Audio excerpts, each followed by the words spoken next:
চলে এসেছে আজকে আমার গল্প করার পার্টনার। সারাদিন আজকে গল্প মজা হবে। চলো ও অনেকদিন ট্যুর করবে নাকি? এত বড় ব্যাগ এনেছো কেন?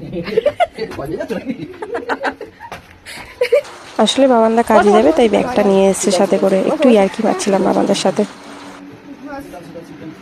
বাবান্দা ঠিকই মনে করিয়ে দেয়, আমি ভুলে যাই। বসো বসো বলবে এরকম গরমে হাঁপিয়ে গেছে। গেরি ভালো আছিস? তো দেখতেই পেলে আমাদের বাড়ি কারা এসছে। তো আসার পর বাবান্দা বলল একটু গ্রিন টি করে দাও, চা খাবো না। তাই আমি একটু গ্রিন টি করে দিচ্ছিলাম, বাবান্দা খাবে। তো বাবান্দার থেকে একটু দেবযানী দিয়েও খাবে বলেছে, তাই এই গ্লাসটা ভর্তি করে আমি গ্রিন টিটা করেছি। তো বাবান্দা খেয়ে দিয়ে কাজে চলে যাবে, বাবান্দা থাকবে না, থাকবে দেবযানী দি আর পুচকি দুটো থাকবে। তো কাজে চলে যাবে তাই তাড়াহুড়ো করছিল, একটু ওটাই করে দিলাম, এটাই তাড়াতাড়ি হয়। তো খেয়ে দিয়ে কাজে চলে গেছে। তারপর বিকেলে আমরা বেরিয়েছিলাম একটু ঘুরতে, আমি আর দেবযানী দি আর ছোট পুচকিটা বেরিয়েছিল। আর বড়গুলো আমাদের সাথে বেরায়নি, ওরা একটু খেলা করছিল বাড়িতে, কারণ ওদের তো খেলার সময়ই হয় না। আর সন্ধ্যার পরে বাবান্দা কাছ থেকে এসে এদের আবার বাড়ি নিয়ে যাচ্ছে।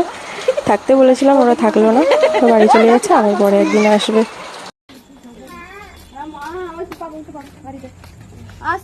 এরা বড় ব্যাগ এনেছিল, কিন্তু যাওয়ার সময় ব্যাগটা রেখে দিয়ে যাচ্ছে।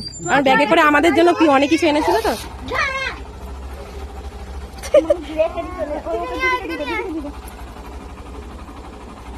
ওটা কি পা ব্যথা, কিন্তু শোনো ভালো করে না সরে কিসি উঠবে সরে। গেরি এমনি মুনি এমনি টাটা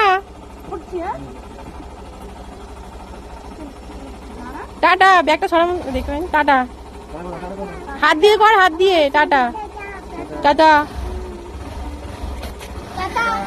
টাটা। হ্যাঁ যা সাবধানে।